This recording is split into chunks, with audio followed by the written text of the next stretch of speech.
Slater Crusaders, America's the greatest country in the world. Happy International Women's Day yesterday. I missed it. I can't believe I missed International Women's Day because I, for one, love communist holidays. They're my favorite. I love the more communist holidays that we can celebrate, especially in the Slater home, the better.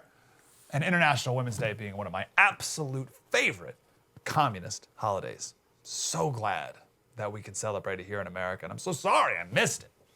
I want to share a speech here given by someone at the very first International Women's Day. Okay, so the very first International Women's Day was 1921, and here is the keynote speaker, the main keynote speaker, and he gave this wonderful speech. He said, "For under capitalism, the female half of the human race is doubly oppressed.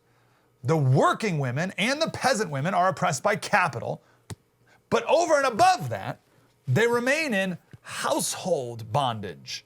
They continue to be household slaves, for they are overburdened with the drudgery of the most squalid, backbreaking, and stultifying toil in the kitchen and the family household." What quote is this?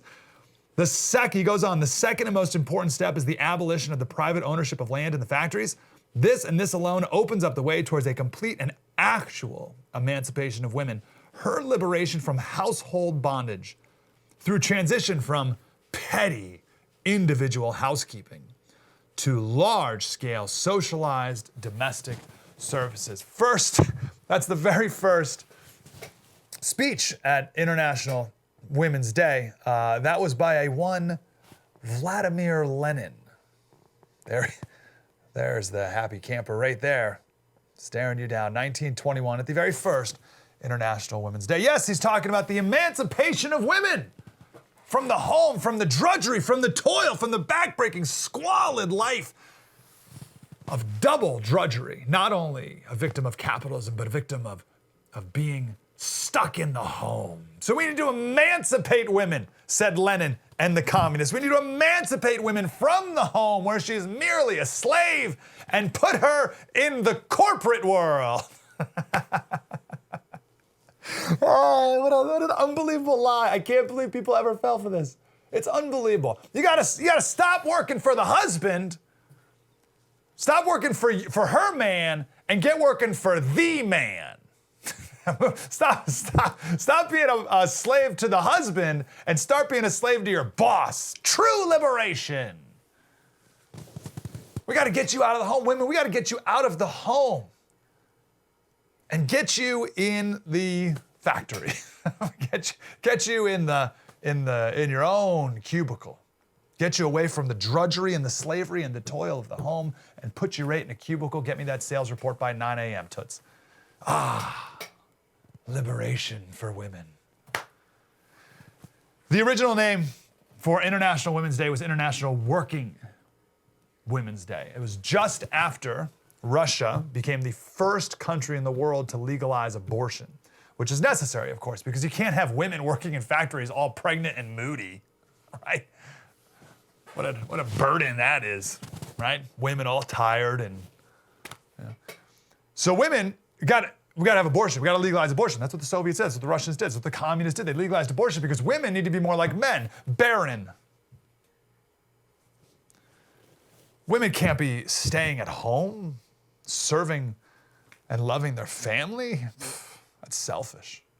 Selfish of women. No. Women need to be liberated from the home and instead working and serving to advance the interests of the state. That's what women need to be doing. They need to be working for the government, working for the state, not for their family. The problem is, here in America, we buy into this private notion of the family. Do you remember this commercial? This is back in 2014. This was MSNBC, one of the hosts there, Melissa Harris Perry was her name. This was a commercial. This was like she wrote it, or someone wrote it, presented it, edited it, aired it. Like this wasn't like an off-the-cuff comment. This was like a promotion. Come watch my show. These are the things we believe. We have never invested as much in public education as we should have because we've always had kind of a private notion of children. Your kid is yours and totally your responsibility. We haven't had a very collective notion of these are our children. So part of it is we have to break through our kind of private idea that kids belong to their parents or kids belong to their families and recognize that kids belong to whole communities. Once it's everybody's responsibility and not just the households, then we start making better investments.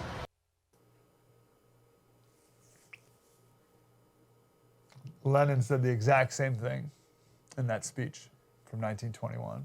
He says, other countries haven't liberated women like we have because of their belief in private property. He was talking about private property of like land and factories, and he was talking about private property of family, just like that former MSNBC host was talking about.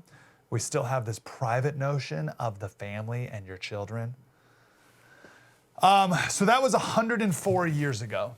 Vladimir Lenin giving that speech at the beginning of International Women's Day, which was picked up, so it started in Russia, and then it was picked up in China, and then it moved over to Europe and America, embraced by the socialists here. The very first International Women's Day in America was started by the Socialist Party here in America, okay? So I'm not kidding, this is a communist holiday. I'm not kidding when I say that. And here we see that ideology dressed up, packaged up, nice little bow on it, and presented to women especially in sneaky ways.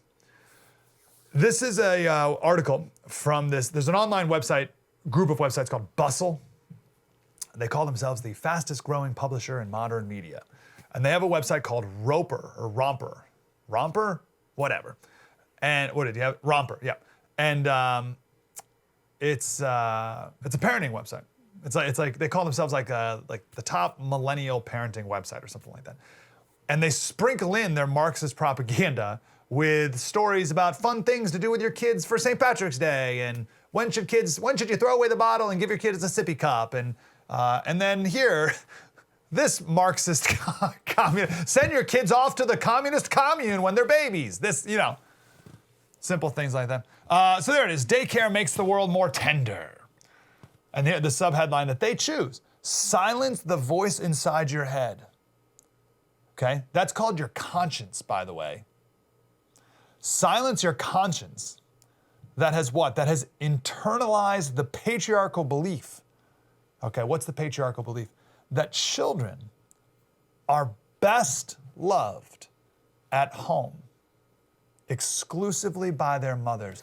You following? So the idea that children are best loved at home by their mothers, that is a patriarchal belief. You've internalized the patriarchy, and you need to silence that. And do what? Drop your kids off at daycare. Yikes. This essay here is a massive effort to rationalize a woman's soul that is screaming to her. And a woman's soul says, I desperately want to be with my child and raise them, but every social force in my entire life has told me that this baby is interrupting my career advancement and disrupting my personal growth. So I need to silence this voice that's inside of me. That's what it says. It says silence the voice inside of you. So I need to silence my conscience and drop this inconvenience off at this building with some strangers and a bunch of other gremlins running around. We call them daycares. This is people looking for ways to rationalize that, and here it is, 104 years later, executing Lenin's communist dream, perfectly. He would be so proud. There's an exquisite vulnerability, she says. Exquisite, it's exquisite. To dropping off your child at daycare when they're very young and sharing that experience with people you barely know. It erodes our boundaries and brings us closer together. Holy cow, lady. So you admit you're dropping your kid off with people you barely know, but it's beautiful because we do it together, and it just erodes boundaries. Strangers share vividly alive space with you when you're soothing your fussy toddlers side by side. I endured some of my softest, most exposed moments as an adult standing in sock feet in the daycare entryway, hopeless at my own humanity. So you have a mother's soul that's screaming out to not actually, like, please don't leave your child with these strangers, right? But once you've numbed that voice inside of you, you still have a child literally screaming not to be dropped off with a bunch of strangers. Are you with me? So you have two screaming things. You have the maternal instinct inside of a woman that says, do not drop my baby off with these strangers. Do not do it, do not do it, do not do it. But once you've numbed that voice, then you're still left with a screaming child that doesn't want to be dropped off with a bunch of strangers. But don't worry, that soothing of your child next to other parents who are soothing their child, that brought you two closer together. Therefore, it's a societal good. Any thought here about the screaming kids? No? Just to you? All about you? Sounds about right. It's an amazing article. I don't even try. And remember, Black Lives Matter said that we need to disrupt the nuclear family. So they said. They had their tenets. I think there were 13 tenets of Black Lives Matter, and they've since taken it down. But on their website, one of the things that they believed is we need to disrupt the nuclear family. That's just their word for destroy, disrupt, dismantle, disturb, disrupt, dismantle. There's 3 Ds. Disrupt. I always forget them. Disrupt, dismantle, I think disturb. And they just mean destroy. So they need to destroy the nuclear family. No surprise, communists have been trying to do this for 100 years. 100 years, by saying a woman's role is in the factory and in the workplace. And you shouldn't be burdened. Women, you shouldn't be burdened with raising kids. What drudgery, what slavery, what toil, what thankless, backbreaking, squalid toil. You shouldn't be burdened with that. No. Just go work. Go work. And so this woman says, same thing. You need to silence that voice inside your head. That voice that has internalized the patriarchal belief that children are best loved at home. No, silence that. Drop them off at the government-run daycare. This woman lives in Canada and they have government-run daycare. Drop them off at the government-run daycare. Let them raise your kids. You're fine. You go to work. Go work. That's where you'll find your true fulfillment in life. Amazing. She says, because in America today, there are only 2 types of mothers of young children, all right? 2 types of mothers. Mothers in crisis and mothers experiencing neoliberal Stockholm syndrome. Good night. So Stockholm syndrome is when you're a hostage and you've developed an emotional connection with your captors. Or if you're a victim, let's say you're like a battered wife, and you've developed an emotional connection with your abusive husband, right? So this woman says that if you're a mom, you're either in crisis, you're miserable, or if you choose to raise your kids, you're a captive to the home. You're a slave. You want to know the true story? No one talks about this anymore. Women raising kids is the most beautiful privilege. It's an honor and one of the most noble and virtuous things that a woman can do. This woman, this feminist, literally says you need to silence the voice in your head. It's called a conscience. But don't trust that. That's the patriarchy brainwashing you.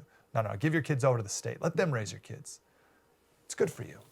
It's good for you. And then you can achieve your life dreams in the corporate world. Don't live for your babies, live for the man. Then you'll be happy. The Marxists have won. The Marxists have won, right? We've gone from the idea that, so we started off with men and women are different. We'll talk about that in a second. Then we advanced into the Marxist idea that men and women are the same, right? That's why the communists in Russia and China first embraced International Women's Day. So now men and women are the same, right? So now we have, in our society today, we want men to act more like women and women to act more like men, right? Because they're the same. But now we're at this place where there's no such thing as man or woman. There's no genders at all. That's where we're at today. The true story is men and women are different. And this is good. Men make women better, women make men better. We complement each other in a beautiful way. On this show, we got to go here. We're going to spend more time on the show talking about gender differences. whether it's biological gender differences or biblical gender differences or cultural gender differences, cross-cultural gender differences. We're going to really lean into this because obviously there's this giant societal push that there is no such thing as gender at all, or we have this feminist push that women should be more like men and men should be more like women, and I reject both of those. But we need to be intellectually ready to talk about this openly and proudly. So we're going to lean into this on the show. If we keep going down this path, then women will be viewed as nothing but breeders for the state. You see, we're already there. There's no such thing as women. In Harvard Medical School, which has gone woke among other medical schools as well, they don't call it breastfeeding, they call it chest feeding to be more transgender inclusive. You're a chest feeder, and you're not a woman, you're a birthing person. So right now we have chest feeding birthing people, okay? And that's all you're gonna be. You're just a breeder. You're a cow, you breed babies. You breed them and you give birth to them, and then you chest feed them, and then you drop them off at the government daycare, and then you get back to work. Oh, liberating. Like, it's amazing. You'd think that's what the patriarchy would say, isn't it? Like, this is what's so backwards. That's what the patriarchy would say. The patriarchy would say, hurry up, woman, pop out that kid and get back on the assembly line. We got money to make. That's the patriarchal thing. But that's the liberated feminist view today. The conservative view is, hey, valued, revered, honored wife and mother. Be with this child as long as you can. The first 5 years are the most important. And I, loving, committed husband, will serve and protect and provide for you while you raise and train our children. Obviously, we do this all together as well, but you are the leader of this effort. Like, that's an incredible thing. That's the nuclear family, which is what, again, Black Lives Matter seeks to dismantle. And we're all just marching along with them. We're just marching along as a society straight to their godless, soulless, childless utopia. So yeah, happy International Women's Day, or whatever. Coming up next, I got the latest with Planned Parenthood, because the COVID relief bill had some stuff in there about Planned Parenthood. We'll talk about that next. True story. Mike Slater, spread the word.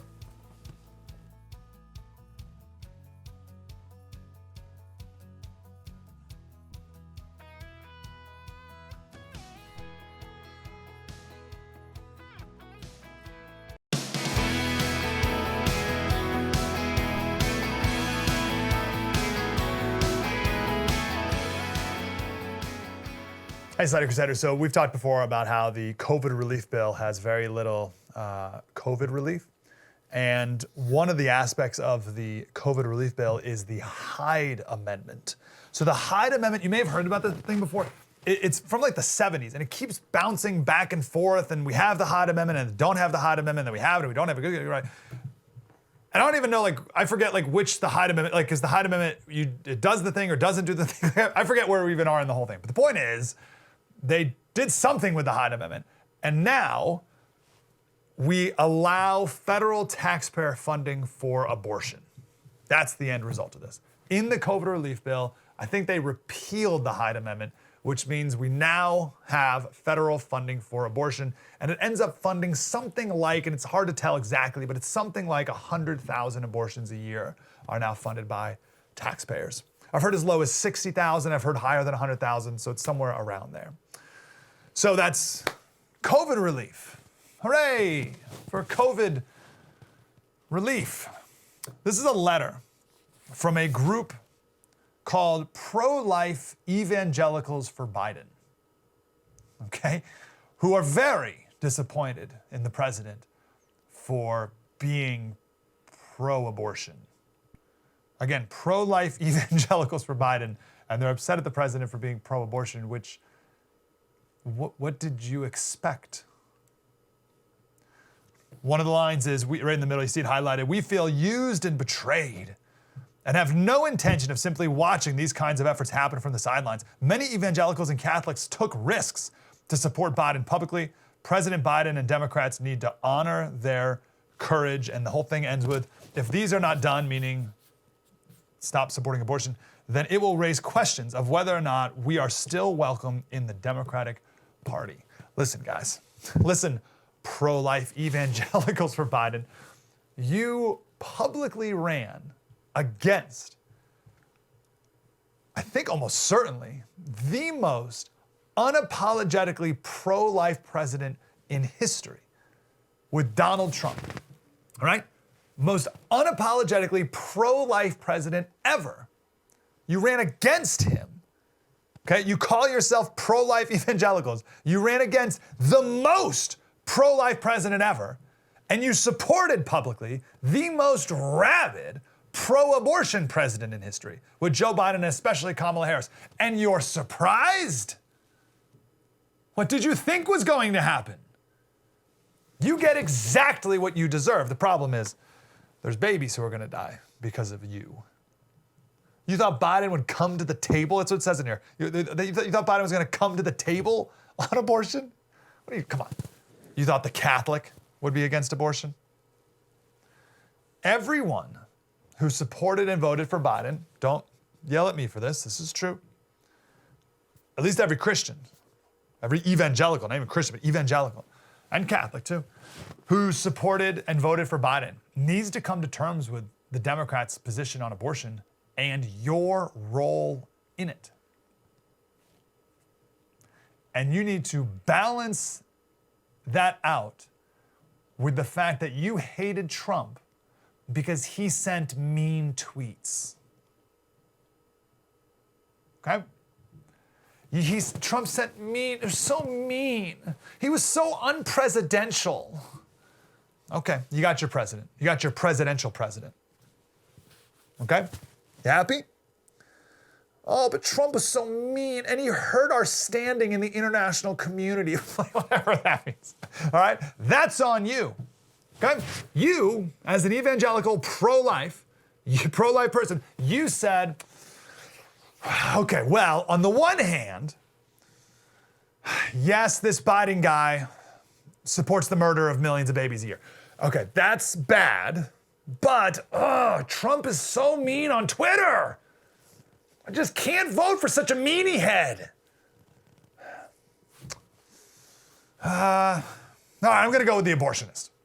That's on you. All right, let me give you the latest with Planned Parenthood. When we think Planned Parenthood, we think abortion, right? Naturally. That's how they make their money. But they got a new cash cow. Now, when you think of Planned Parenthood, I want you to think of not only abortion, but also Planned Parenthood is the second largest provider of what's called gender-affirming hormone care. What is that? What is gender-affirming hormone care? And what does it have to do with parenthood? Nothing. This is hormones for transgendered people and transgendered kids. There's no such thing as transgender. So it'd be gender dysmorphic people and gender dysmorphic kids. You can't change genders. Right? So they're the second largest provider of giving hormones, opposite gendered hormones to people. Abigail Schreier, she talked to she wrote a book about this transgender movement. I got banned by Amazon. No, Target. Maybe both. And then there was an outrage. They put it back, and then they took it off again, quietly again. Anyway, she interviewed one of the former reproductive health assistants who worked at Planned Parenthood. And this person says that there were about 1 to 2 female teenagers in her Planned Parenthood every single day getting testosterone injections. She says it was mostly girls, but boys too would come in. They'd see the counselor who would just, ask leading questions, which we'll get to in a second, and then forward their counselor's note to some licensed doctor who would sign off on it. And then they would begin transitioning into a man by getting testosterone injections.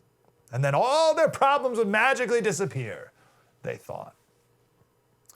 This person says sometimes these girls would arrive with their mom, and sometimes they would arrive in a group of girlfriends, all claiming to be transgendered. She said when a group of girls would come in, it would feel more like a gleeful girls' trip to the mall to get their ears pierced than it was a serious medical treatment.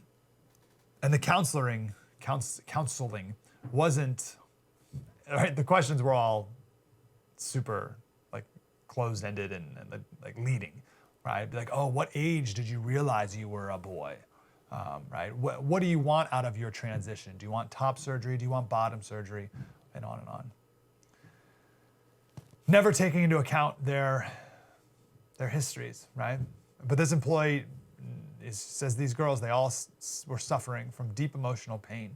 They were anxious, often bipolar, depressed. Some had fresh cutting marks on their arms and legs, but they never turned anyone away. So Abigail Schreier, she interviewed this woman, and this woman said it was harder to do this, the hormone injections, than it was to kill a 20-week baby in the womb. That was her words. She says they felt bad about this every day, but they didn't do anything about it because the people upstairs, the suits, the bosses at Planned Parenthood said this is what you're going to do, end of story, which it's not surprising, right? First of all, an underling's capacity for evil, an underling's ability to do things that they never thought they would ever do in their entire lives, just because they were told by their superiors to do an evil thing, it's shocking every time you see it, but it's the norm in human history. How much people go along with the most evil of directives just because they were told to by a superior. It's not a great testament to human strength or courage. So I'm not surprised that these employees didn't stop any of this or quit.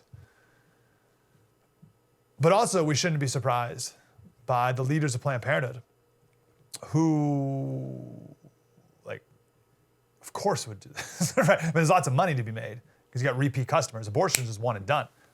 Hormone injections, time and time again. I mean, are you surprised? Are you surprised that they would do this? Did you think the people who murder millions of babies would have moral misgivings about the ruining of teenage girls and boys' lives in another way?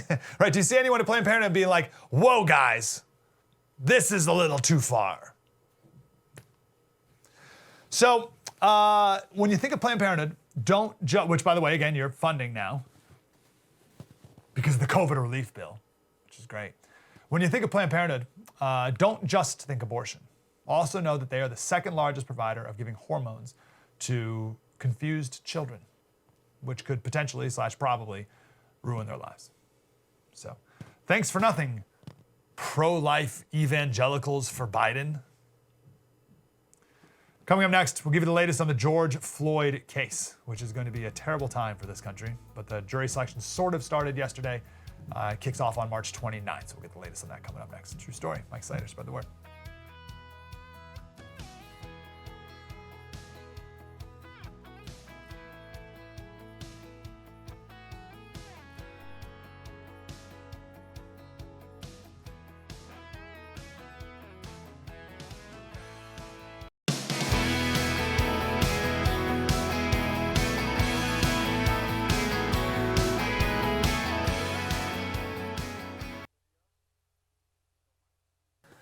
Hey, Slater Crusaders, we are going to lean into the George Floyd trial, which sort of started yesterday with jury selection, and the trial starts on March 29th, opening statements, and it's going to be a madhouse. It's on court TV, so it's going to be all televised, and the O.J. Simpson trial was 25 years ago, so our country is going to be watching this one intently, and we are too, because there's going to be a lot of misinformation out there, so we're going to be here to always try to reveal the truth.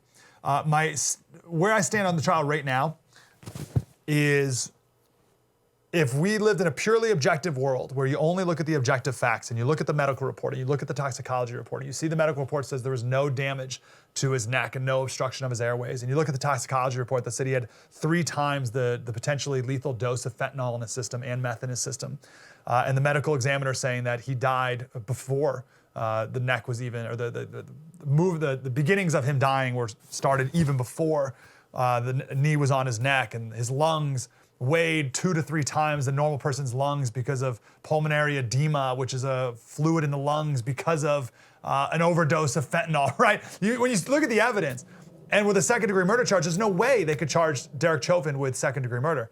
But we don't live in a purely objective world, and I don't think there's going to get an unbiased jury.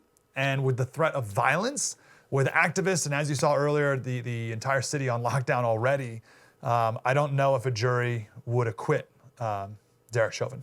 That's where I am right now. Obviously, open mind, ready to see what happens moving forward. Zach Smith is here. He's the legal fellow at the Heritage Foundation, who, of course, is following all this. Zach, how are you? I'm doing okay. Thanks so much for having me on, Mike.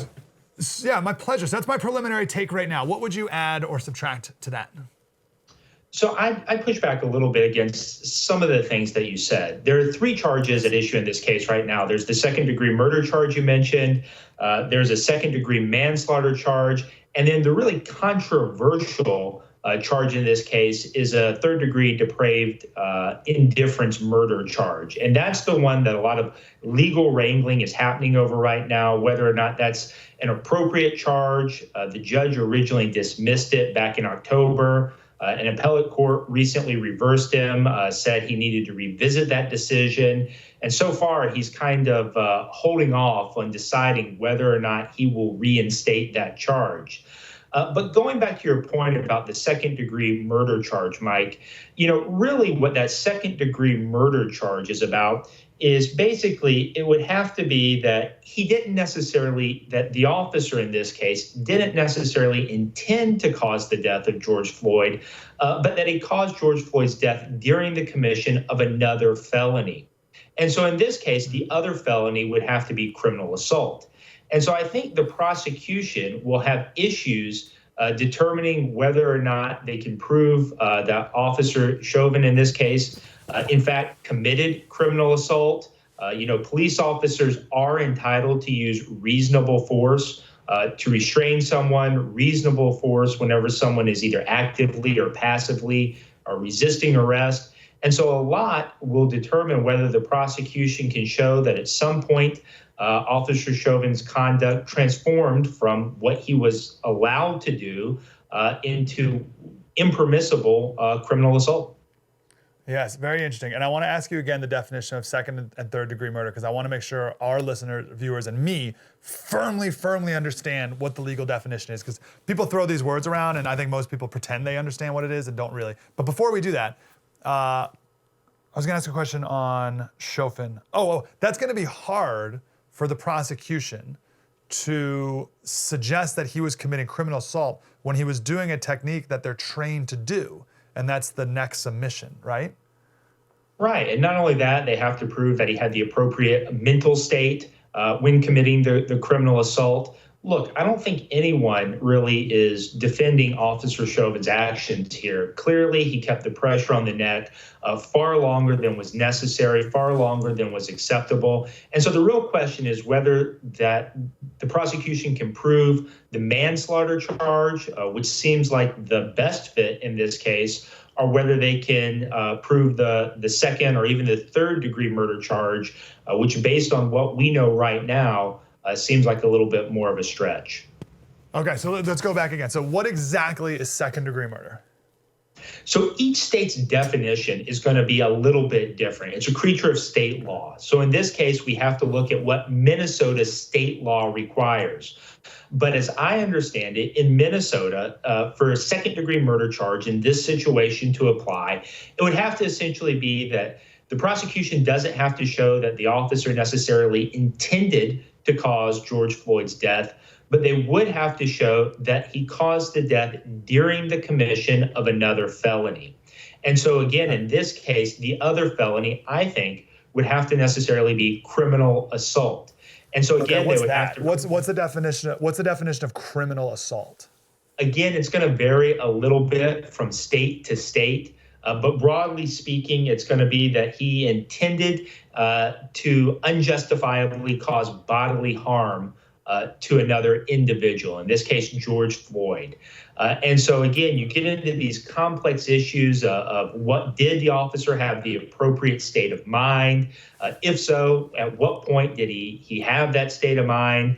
And really, at what point did his appropriate and lawful conduct of restraining George Floyd, of taking these measures to get him into custody as he either actively or passively resisted, whether and at what point his lawful actions would have transferred into unlawful actions, criminal assault that would then be used to justify this second-degree murder charge. Yeah, and I'm sure the defense, Derek Chauvin's defense, is going to talk about the training that they received. Right. And maybe give other examples of this technique being done and why they use this technique and what happens if they don't use this technique or stuff like that, right? To prove that this was all normal. There was no criminal assault. Maybe they'll bring up the fact that they called for the ambulance twice during this whole altercation, right? Would those be things that the defense would use? Well, and I think it's important to remember, Mike, really what we're talking about here and what the judge has ruled on is whether there's probable cause, whether there's enough evidence, for this information, for this charge to go to a jury. But just because it goes to a jury doesn't necessarily mean that the officer is going to be convicted. Prosecutors still have to prove their case beyond a reasonable doubt, which is the highest burden we know in American law.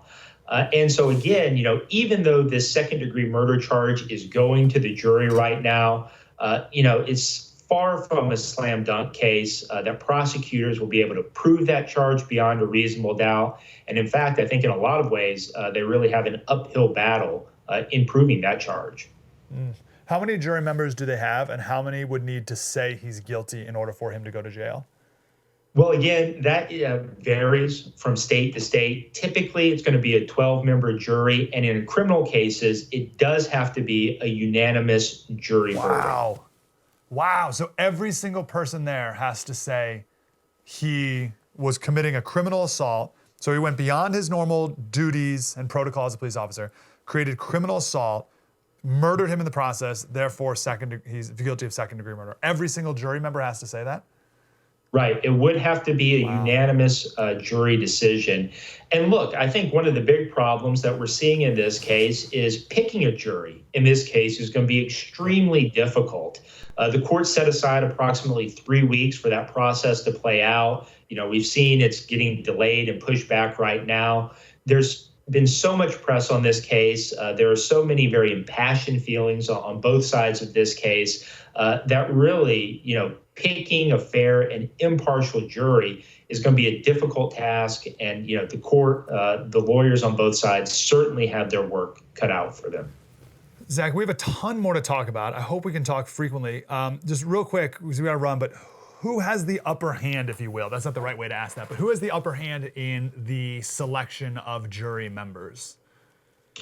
Well, look, again, the process varies from state to state. Both sides will do their best to pick a fair and impartial jury, I'm sure.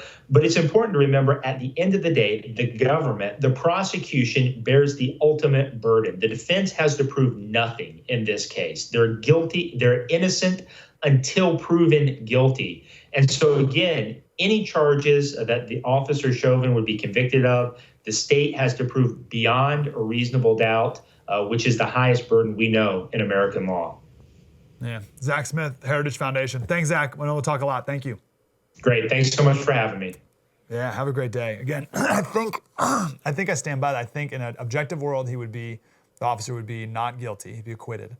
But with a jury in Minnesota, with the threats perhaps on their lives, I don't know, can you get unanimous though? All we need is one guy who's against Black Lives Matter or something, who would, right? And then he'd be acquitted. And then if these officers are acquitted, then holy cow, riots are going to be way worse than they even were when George Floyd died. So we have that to look forward to next month. Coming up next, well, our special on Friday is about cancel culture. So coming up next, we're going to talk to someone who was canceled himself. We'll do the next true story. Mike Slater, spread the word.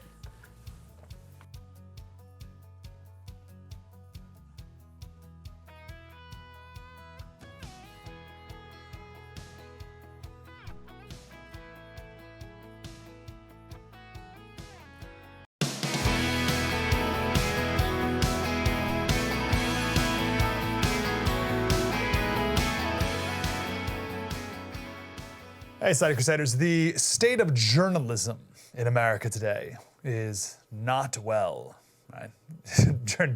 Activists, oh, surely, plenty of activists. Not a lot of real journalists, which is why we love to highlight them on the show when we can find them. This is a college student journalist. He goes to Haskell Indian Nations University, writes for the paper there, and got in trouble for it. Jared Nall is here. Jared, how are you, brother? I'm doing well. Thank you for having me, Mike. Man, good to talk to you. So tell me what the president of your university did to you. Well, in October, I was issued a directive that restricted regular acts of journalism, like collecting information from government offices. and just asking questions. And so that's something I've been working with advocacy groups to change. And right now we're looking at legal options to do that. Yeah, well, FIRE was the organization that's supporting you right now, which is fantastic. They're an amazing group, free speech group for college students. So what exactly did the president say you couldn't do as a journalist for the student newspaper? I think one of the big ones was and everything was really characterized within this narrative to justify the means to the end of silencing student journalism. But it was not to make demands or demand information from government offices, which would include our university, which is a federal entity. And it asked that I didn't criticize or, as it was phrased, attack any of the officials or the university with our articles. Was this out of nowhere, or were you digging for something in particular and they told you to knock it off, or was this a preemptive a message to you? Yeah, I mean, you can't make a cake with one ingredient. So there's a lot of things that led up to it. I think one of the critical moments was covering a piece about how a student didn't receive their due process rights during the pandemic, and they were kicked out of student housing without any housing options, right as we were experiencing that first wave of the COVID-19 pandemic in Kansas. And that critical story went national. It garnered attention from advocacy groups, and it didn't paint free speech rights in a good light at our university. And clearly it's a big concern because that's now what I'm facing at this moment as well. Yeah, so when the university got criticized for not following due process rights, they reacted by doubling down and silencing your First Amendment. Yeah, that makes perfect sense. So they don't want you digging. They don't want you asking questions. How was this letter worded? Was it, first of all, it's weird that it was a letter, right? Did anyone ever come talk to you and just say like, hey, Jared, I don't know, like they could like do it nicely, right? Like, hey, like we'll work with you, you work with us. That even seems kind of like mob-like. But I mean, there's like a nice way, there's a nice way to do this of like, hey, let's respect each other as we're writing stuff. We want you to find the truth and report on it, but make sure you ask us questions before you just run with stuff without asking. Like, was there a nice conversation about it, or was it don't do this or else? There wasn't any conversation about it, really. The university prior to the directive just stopped answering press inquiries, so there was no dialogue exchange whatsoever until the directive came out. And so I think colleges locked down with COVID-19 pandemics. We're not on campus to really do that shoestring journalism. And answering emails is essentially all we have to have that communication. And I think poking around enough is what prompted that response. And unfortunately, it wasn't anything we could have a dialogue around. It was a unilateral decision to kind of end those exercises of journalism. Well, didn't they like cut off your funding as a student newspaper, right? Essentially, that's what we found out in January. So since I became editor, and it's been about a year, a little over a year now, I've never had access to a bank statement to see just how much of our funds we're operating with. And we do get a portion of the student activity fees. And so when I was finally allowed to see our bank statements and go through our deposits and expenses, we were shorted about $10,000 from the expected amount from student fees. So I don't know what they thought would happen here. Like, why did they think this wouldn't get more attention? Well, I guess, I mean, maybe if you just went along with it, I guess it wouldn't get any attention. They'd get away with it. So I'm grateful that you reached out and the FIRE is taking up your case, right? But this looks very bad for the university. That I don't see them enjoying the fact that you're even talking to us right now, right? Absolutely. And I think that's really highlights the intent of these actions, reducing free speech, doing censorship, that has a chilling effect on students. And you see it when we try to ask students for comments on controversial topics, that our student body really is afraid of retaliation or having voices in some of those spaces.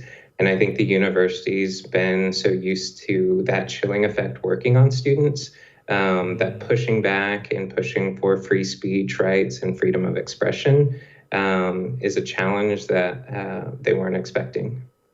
Yeah, good for you. Jared Nally, Haskell Indian Nations University in Kansas. Thanks, Jared. Keep up the good work. All right. Thank you, Mike.